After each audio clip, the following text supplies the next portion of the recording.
and welcome to Birmingham Goes Live, brought to you by Guild TV. I'm Maeve. And I'm Dom, and on today's episode we have Shimmy from the Latino Dance Society and George Chapman, who's going to be performing some music for us. But first we'd like to introduce to you Jessica Rowley, who's from the Birmingham University Dance Society. Thank you for joining us in the studio. That's absolutely fine. So how did you first get involved with dance in the society? When I first came to uni, I really wanted to carry on dance, so I was in the squad last year, and I really enjoyed that, and I just generally went to classes and stuff. So what would you say is your favourite style of dance? I like both traditional, like ballet, but then I think you just want to have fun sometimes, so I really like the commercial / hip-hop. Not very good at it, because I'm better at ballet, but yeah, no, I like both. They're my two favourite. So for people who maybe aren't looking to get involved in dancing, how would you, advertise it to them? Why is it a good activity to get involved in? Because I think when you first come to uni, friends, it's hard making friends. It's a great way just to go and have fun with anyone. You don't have to be great because you can do level 1, and it's exercise, and I just think that that's a great way just to have fun and do everything kind of one thing. And what types of classes does the society offer? Yeah, that's what I think makes it really good, is that we do pretty much like everything. We do traditional ballet from level 1 to, I think we do Irish, and then we do like the fit steps and that kind of stuff. So it's got pretty much anything you'd want to do. Yeah. So what does a normal class involve? So we have great teachers that do a really good job for us. And they do a warm-up, and then you do some exercises, like stretching and stuff, which obviously is not my favourite we just do a routine for fun, and you just go over it, and that's why it's great exercise. And so you just do a routine and just keep up dancing, I suppose. And I understand that you have a showcase coming up. When is it, and where can we get tickets? Yes, we do. We have our annual show coming up. It's the 18th to 21st of March, so everyone come. And the tickets go on sale on the 4th of March, so 2 weeks before. They're £5 for students, concessions and seniors, and £8 normally, but £5 for everyone here. And the theme is a night in the movies, so it's got everything in it. Slow stuff, fast stuff, it should be really, really good. Ah, excellent. Well, Jessica, thank you very much for joining us. Hope you can stick around to play a game with us later on. And I hope you've been inspired to get your dancing shoes on and give it a go. Right now, we have a brand new drama to show you, produced here at Guild TV. Yeah, it's written and directed by Eleanor Cowell, and I'm really excited because I was in it, and so I know that it should be really good. I hope it should be really fun. This is episode 1 of Previously. Previously on... Cut! Annie, I have a question about the script. Look, it's fine. No, listen to me. My face has to be at an angle to the camera so that they can get my profile. Why don't you let the director deal with the camera angles? You know this film's going to be a travesty with her in the lead. Has anyone seen Toby? No one's seen him since Edinburgh. Well, I can't rehearse without my lead. Oh, we'll have to recast. Hey, I'm here to audition for the film. Sure.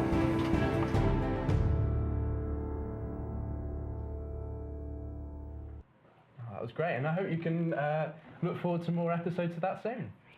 We'd now like to welcome Shimmy to our studio, and she is from Dance Club Latino, which is the university's official Latino dance club.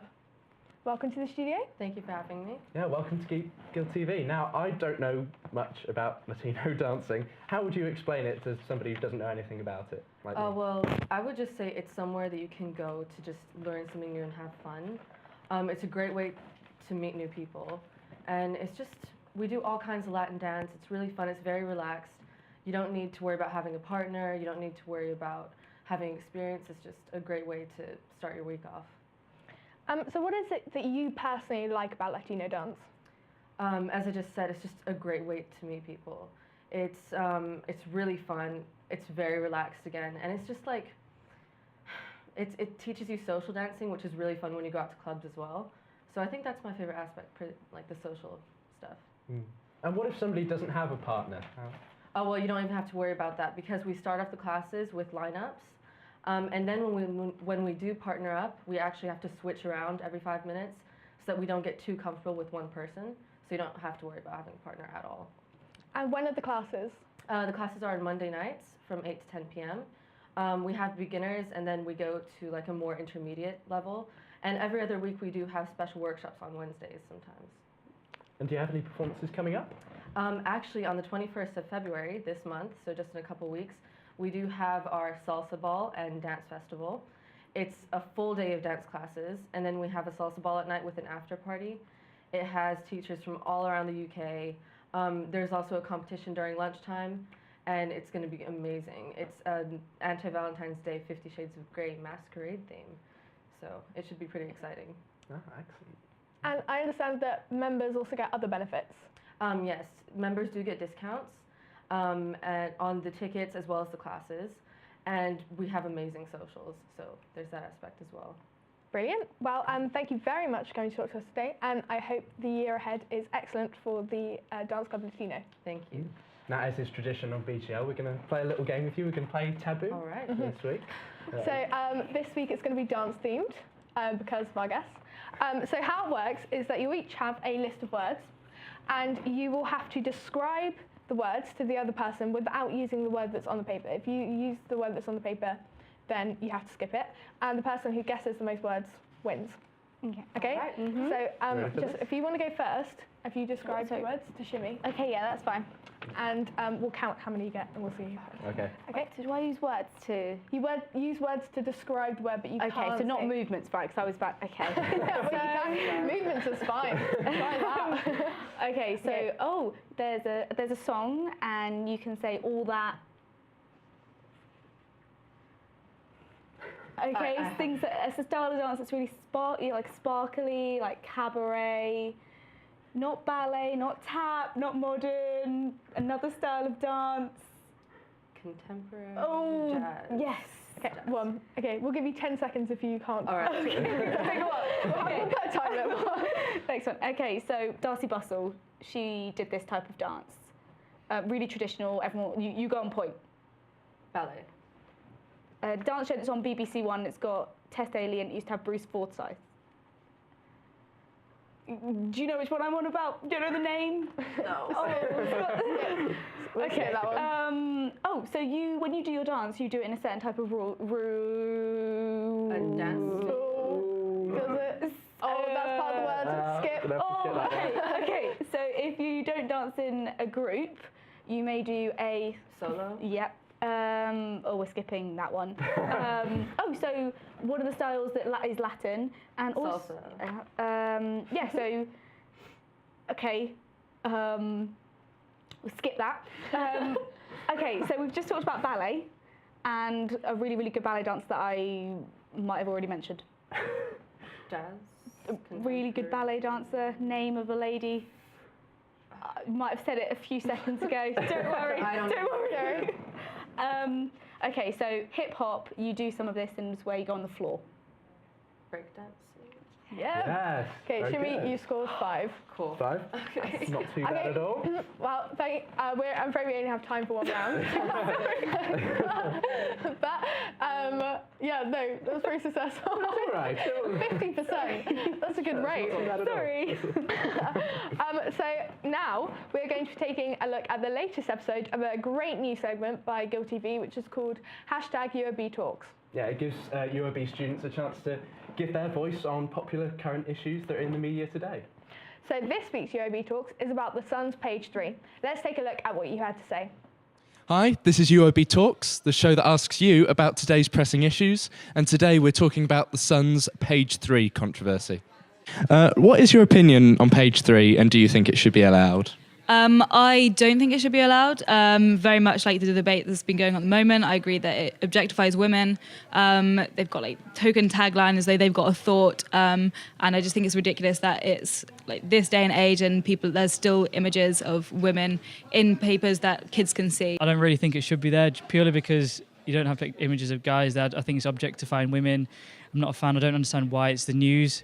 A newspaper should be surely detailing events, current affairs. I'm all for normalising sex because I think that's one of the ways that we can be a lot more open to breaking gender roles and encouraging healthy sexual and romantic relationships. But the fact is, page 3, all of the women who feature it are thin, white, big-breasted, and we are to assume heterosexual.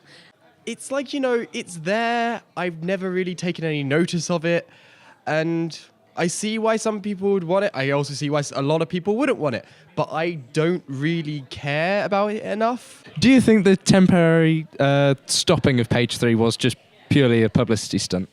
Yes. Yeah, the next day when it was then back to boobs. I thought it was quite, obviously not a good thing, but quite impressively done. I'm not convinced that it was a publicity stunt because it wasn't like they went out and made a big official, like, oh, we're going to stop page 3. I don't know, really. I've never really thought about it. It could be.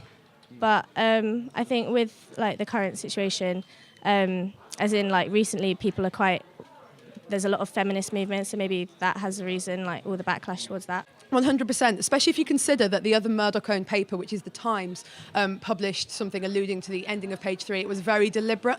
The thing that I hate the most about it is that it was baiting people, baiting activists, baiting women specifically. If you had to guess, how many years would you say page 3 has been around for? Too long. Since the 80s. 30 to 40 years. I honestly I wouldn't have a clue. 20 years maybe? 50 years? Decade? 20 years? Like 20 years or, well, yeah. 40? Very close. It's actually 44 years. Why do you think it's only now become a current issue? I guess when things are going on for so long, it kind of just becomes like tradition and people don't really question it. I think maybe because of the rise of like the new wave of feminism with like Emma Watson and stuff like that, that maybe it's only now that they're starting to question things that are so public, like page 3. I think women are like much more loud about their opinions now. Even men, there's a lot of movements towards sort of women's rights. I guess it's always been an issue to like groups, especially feminist groups, but feminism hasn't really been topical until recently, I guess, or at least given platform in media to be discussed. Because I feel like more and more women have found their voices, more and more women have realised the way that we're treated by society is not okay.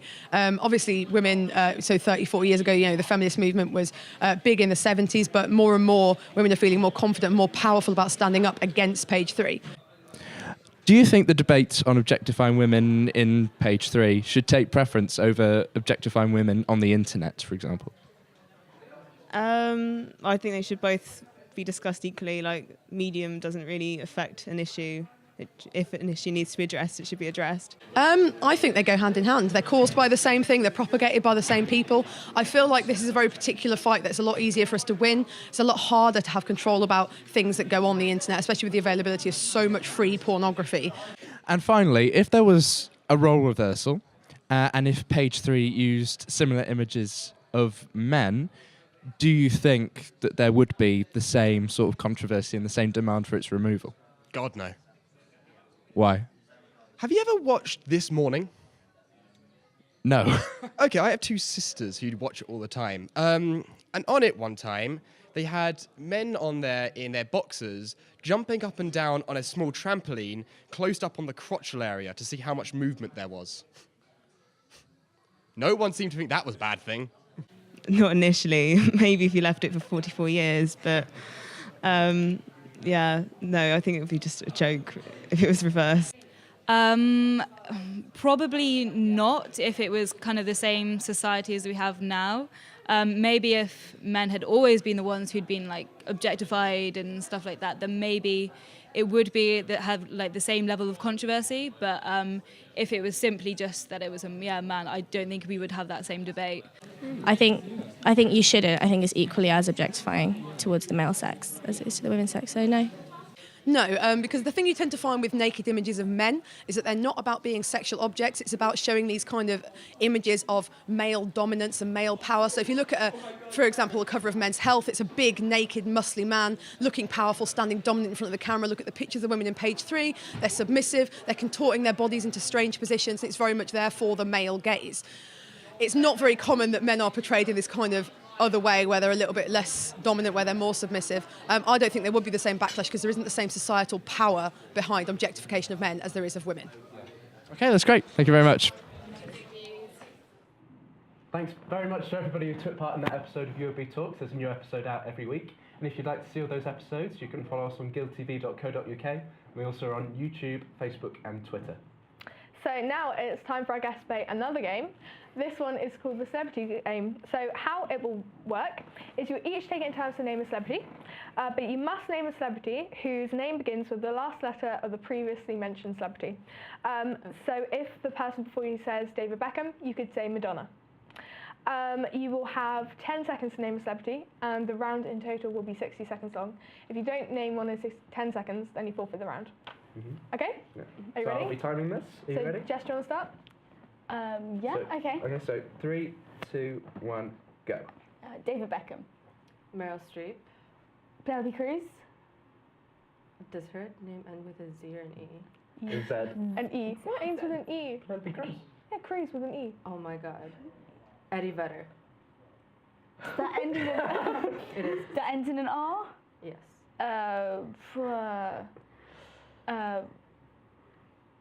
Three, two, one. Roger. Stop. Sorry.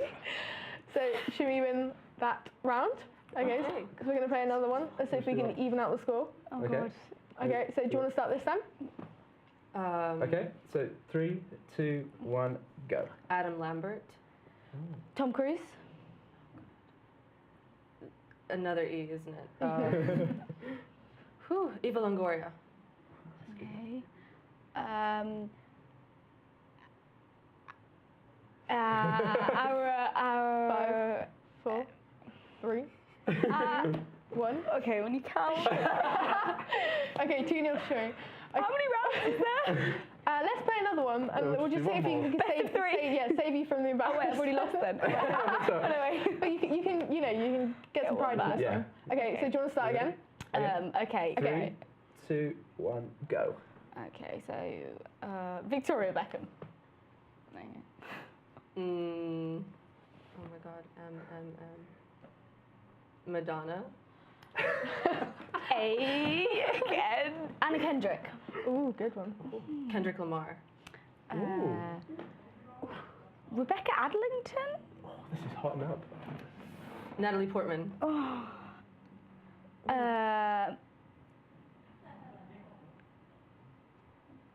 Anything with an N? Niall. Niall Horan from One Direction. So it's another N then. No idea. 5, 4, 3, 2, 1. No. You did it. Unlucky. I think you 2-1. 2-1, that's not It's too good bad. effort though. It's a hard game. Well, guys, thanks again for joining us on Birmingham Goes Live. Hope you had a good time. Thank you. Thanks. And don't forget to check out both of these great societies and see how you can get involved. And now it's time for our weekly update with James. The weather's taken a cold turn here at Birmingham during the last week, but don't let that snow stop you from the 9 AM lecture. Let's see what's been happening in Birmingham this week. The new comedy film The Interview caught a controversy during the last month, where its fictional portrayal of the assassination of North Korean leader Kim Jong-un has courted a huge amount of controversy in the United States, as North Korean suspected hackers launched a cyber assault on Sony Pictures, revealing hundreds of confidential documents and fiscal details. Additionally, Selma, the new civil rights biopic of Martin Luther King, has recently been snubbed at the Oscars, scoring only 2 nominations. Personally, I'd recommend going and seeing Selma this month. Absolutely brilliant film. Get down to Spamalot this week at the Alexandra Theatre. 2nd to the 7th of February, tickets are only from £9. We are the Knights who say it is fantastic. With the debut release of a new album, Unguarded, Ray Morris has shot to #1 in the UK charts. Not only is she a fantastic performer, she's wholly worth a watch. I've seen her at Glastonbury this year, and seeing her again on Wednesday at the Institute. I could wholly recommend going to see her. The ticket's only from £9, it's a must-see. With the 9 AM start, 10 o'clock lectures and early seminars, January seemed like an interminable month. With February around the corner, and the Mostly Comedy Festival starting this week, we can all gain a new perspective, get some laughs. Moreover, enjoy the new term ahead. Back to you in the studio. Well, it's time for us to say goodbye and to leave you in the capable hands of George. Yeah, thank you to all our guests today, and thank you for watching as well. And please join us soon again. And now it's time for George Chapman, who's going to perform Sam Smith's I'm Not the Only One. Take it away. Thanks, guys.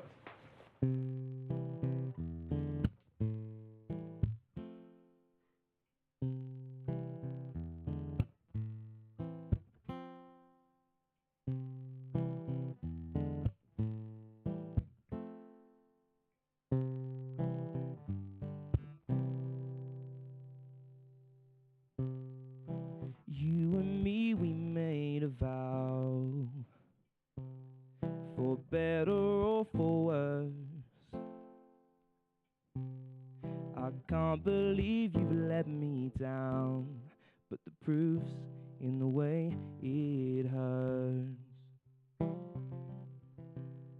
For months on end I've had my doubts,